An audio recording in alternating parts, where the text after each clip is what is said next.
तो आपको एक याद रखनी, वोल्गा नदी। वोल्गा नदी जो है कहाँ से निकलती है, यहाँ पे एक वाल्दे की पहाड़ी है, वहाँ से निकलती है और कैस्पियन सागर में जा कर के गिरती है।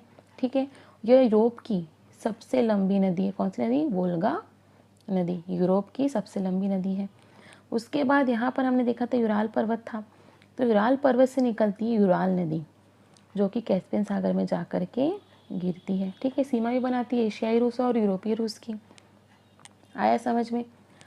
उसके बाद एक येनेसी नदी आपको याद रखनी है। ठीक है, येनेसी नदी याद रखनी। येनेसी नदी जो है कारा सागर में जाकर गिरती है। ये कारा सागर है आपका, तो येनेसी नदी एशियाई रूस में पहुंच गए, तो येनेसी नदी जो है कारा सागर में जाकर के गिरती है। ठीक है, आप देखेंगे जो साइबेरिया है कि अधिकांश जो नदियां हैं वो आर्कटिक महासागर में ही जाकर के गिरती हैं। ठीक है, आप यहाँ रसिया में देखेंगे तो यहाँ पर क्या